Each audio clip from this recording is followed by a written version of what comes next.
This is the Emotion Connection, where you'll experience health through feeling. Explore emotion from a different perspective and learn how to use your emotions to improve your day-to-day life. Introducing your host, founder of the Emotion Research Institute and creator of Emotional Strength, Sharon Fay. Sharon heads up a successful business empowering leaders to bring about organisational development and cultural change. Get your senses ready as we delve into the many facets of emotion together. Over to Sharon. Hello, I'm Sharon Fay. Emotion is my thing. Today's podcast is on leadership with emotional strength. And the structure of today's podcast is, what is a leader? How does connecting to emotion improve leadership? Emotional strength and its implications for leadership. Executive leadership development and leadership with emotional strength. The terms leaders and managers have been used interchangeably. There is a distinct difference. A leader is said to be visionary, providing inspirational direction, and tends to be value-driven, who guides organisational culture. Whereas a manager, that you're more familiar with, organises and controls resources to meet company objectives. However, there is an overlap depending upon the size of the organisation. For example, in a growing business, a new leader may work towards changing the direction of the organisation, but will take on more direct reports or manage the recruitment process in order to change the culture. Whereas in a mature organisation, there may be clearer distinctions between leadership and managerial functions. When I take a look at leadership theory, we tend to go from one extreme to the other. We've got autocratic and authoritarian leadership style in the 1930s, beginning of the 20th century, all the way to transformational and charismatic leadership styles in the beginning of the 21st century. It is not quite that simple, but makes the point. The problem with both extremes is that we go from criticising to rescuing. For example, early in the 20th century, leaders assumed that workers could not be trusted, and if left to their own devices would be lazy and not put in a fair day's work for a fair day's pay. From this assumption, leaders thought they had to micromanage their employees because they could not be trusted. The other extreme is that leaders assumed that workers are trustworthy and leaders could rely on the worker to do a fair day's work for a fair day's pay. Well, put simply, autocratic leadership is controlling and charismatic leadership can be laissez-faire, and neither is effective. And when we look at charismatic, transformational, authentic, all these words, leadership styles, comes under the category of positive leadership. That's easier to remember. There are many criticisms of this style, claiming that it's ideological in nature and it is seen through a leader-hero lens, turning transformational leadership into self-centered individuals who claim to be committed to members of the group. Now, we've all seen that in practice. Charismatic leaders. Critics of authentic leadership warn about the problems created by excessive positivity. I can add to that fake happy, because this type of critique is valid it ends up leading to burnout and exhaustion. Also, we know really that people are different. People act differently in different contexts, and people act differently when they're engaging with different people. For example, when you think you know someone really well, like your boss or your colleague or your partner, remember you only know what the person has allowed you to know. And this person that you are convinced you know really well responds differently to different people.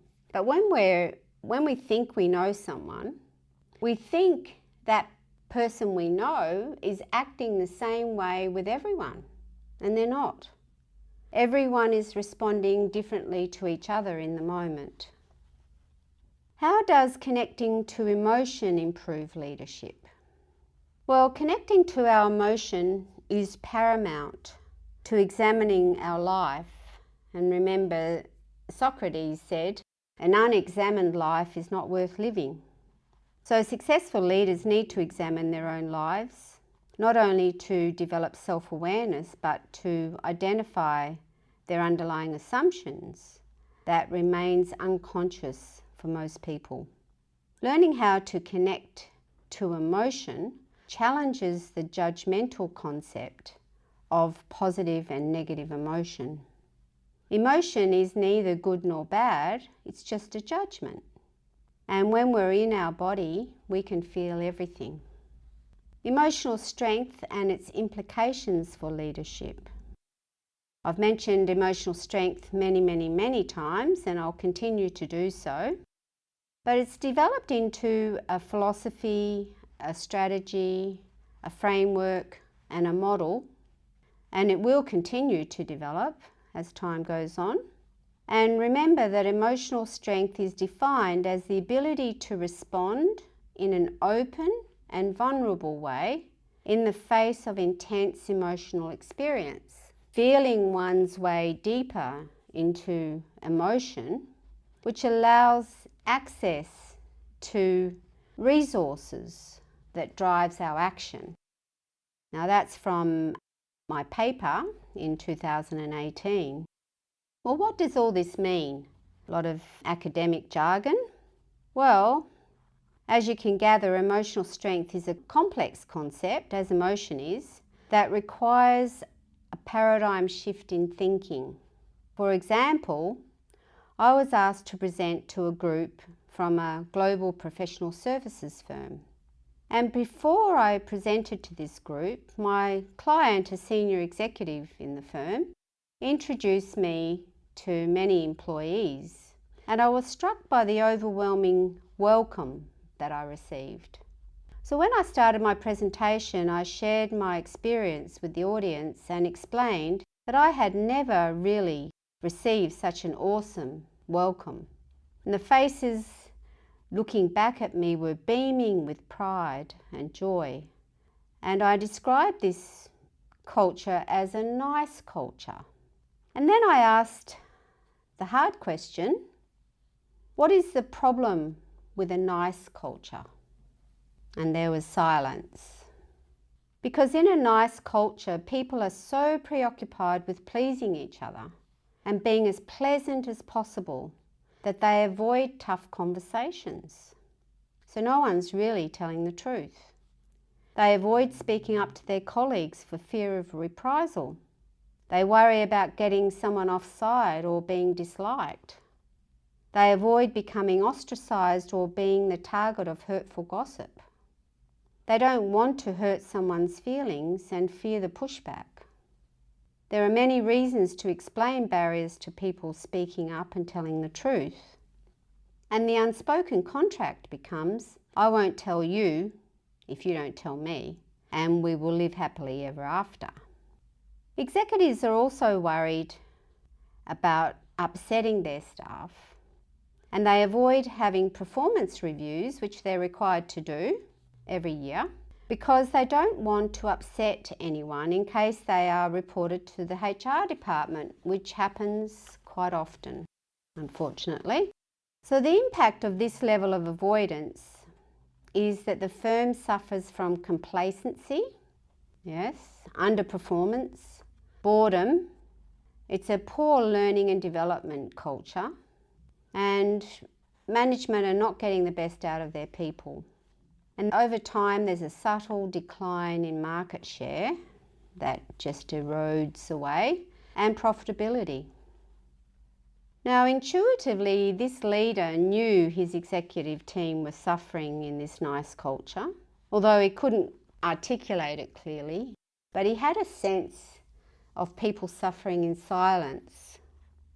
And he could also hear disillusioned rumblings in the pockets within the firm, in small pockets. And everyone recognised that if they didn't stay under the radar, they would get shot, which is code for being sacked. So very few employees put their heads up, otherwise they would become an easy target for senior management to manage them out of the organisation. That's how cutthroat it was. This firm was nice on the outside and bullying on the inside. Imagine the shock of new recruits who were excited to join this prestigious, nice firm and initially feel so welcomed, only to learn that underneath the facade is a toxic bullying culture that leaves people feeling insecure about their career, and they spend time watching their backs. So once alerted to the impact of a nice culture, how does the leader begin to change this complex issue? Well, first of all, leaders must examine their underlying assumptions instead of pointing the finger and blaming others. There's no point in offering excuses or giving reasons to explain that the toxic culture has occurred on their watch. From this perspective, leaders learn that whatever is going on within the firm is a reflection of themselves. As a leader, it all starts with you. Leaders are role models for organisational culture, and they lead by example. It is not appropriate to micromanage, control, punish or dictate. Culture in a business, toxic or otherwise, is a direct reflection of the leader. You define the culture, and in turn you determine the health and success of your business. Your leadership style needs to be consistent with how you want your employees to behave. So be the change you want. So let's look at executive leadership development. There are loads of professional development courses offered by organisations. Most large organisations have a preferred list of suppliers that purport to provide executive leadership programs.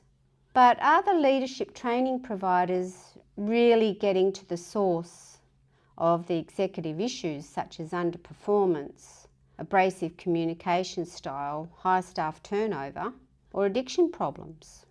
Probably not. If organisations are really interested in developing their executives, they would look beyond their preferred training provider list. Management might take a risk and look outside the box for providers who have the skills to get real results. Executives that are valued by their organisations need to be supported to take a deeper look into what is holding them back. This cannot be achieved by superficial training programs. At best, the executive may have a feel-good session or get some ideas on what to work on, but they won't know how to change their behaviour. And this is not leadership development. Valued leaders need to experience a paradigm shift in the way they view themselves in the world. They need to be taught to take responsibility for their own results rather than blaming their staff or making excuses. So what is leadership with emotional strength? The emotional strength training provides the opportunity for leaders to change their paradigm of how they are in the world and how they are perceived in the organisation. In this way, leaders take themselves on and are willing to face themselves. Facing yourself is not for the faint-hearted, trust me. It is difficult to own up to your mistakes and acknowledge your limitations. When leaders are taught this way, they can open to their vulnerability. It's a humbling experience, and they can develop a sense of compassion for themselves. And compassion for yourself is essential because then you tend to be less judgmental of others, and you can have difficult conversations with your staff that are helpful rather than hurtful. This is a great start to cultivating a learning culture in the organisation. In this type of culture, taking risks in decision making fosters innovation. In these environments, job satisfaction improves, productivity increases. And along the way to developing leaders who are genuinely looking at themselves, all kinds of defense mechanisms show up, including suppression. And anyone who's looked at themselves seriously knows this one. And suppression has been defined as the inhibition of one's own emotional expressive behaviour while emotionally aroused. Now that was from Gross and Levinson in 1993. But from an emotional strength perspective, leaders who learn to connect with their emotion are not required to express anything. So the absence of expression does not indicate suppression of emotion, which is a bit different to the definition that I read out before. In other words, when leaders are in their bodies and connected, they are aware of their emotion and sensations. They do not need to express anything. As a result, the leader will appear switched on, energised, available, attentive and clear. And typically, staff respond to this type of leader with confidence and trust. And effective leaders use emotional strength as a framework to respond to whatever is presented to them. They have the ability to respond, they know that. They also use emotional strength as a lens to see the world. They are aware that they are looking through a lens rather than assuming their view of the world is the truth. Now, this is a very important development in emotional strength. Leaders realise that they can change their lens if it doesn't serve them. For example, I had this type of experience when I was going to London for the second time, and I certainly didn't like London. My first visit to London was dull, grey, suppressed, and I experienced London as a very disconnected place. And I really didn't want to have the same experience again the second time. So I decided to change my lens of the city. To do this, I had to give up the truth about London. And when I got there the second time, I saw all the same disconnection. When I was on the tube, everyone was on their phones, heads down, no one looking at each other or speaking. This time, I started speaking to a person even though they had their earbuds in. And to my surprise, we had a great conversation. So everywhere I went, I spoke to people and they started to take their earbuds out. This is a good example of changing my lens of a city that I didn't rate and ended up having a different experience of London. And now I don't think of it as an awful place anymore. And I just love that I can change my lens at will. So empowering. So when leaders practice changing their lens, they can achieve outcomes that were not possible with the lens they had previously. And working with leaders on changing the strategic direction of their business and communicating their brand to the market involves changing their lens or the way they see the world. Leaders often require a reliable and trustworthy sounding board, which is invaluable. Most successful leaders have mentors that they can trust to guide them through their business lives and their careers. So the homework today is to have a go at changing your lens. Start to become aware of how you view yourself and your world, and know that you can change your perspective at any given moment just because you want to. Yes, that's a lot of fun, changing your lens. I recommend it highly. And the next podcast will be our last podcast for this season. This final podcast will be a recap of the Emotion Connection podcast series. See you next time. Well, that's a wrap. The Emotion Connection is produced by Sharon Fay and her team at the Emotion Research Institute.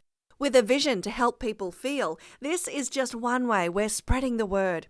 From our hub in Perth, Western Australia, our goal is to advance global research on human emotion and bring together the world's best scholars to conduct rigorous research into emotion all in one place.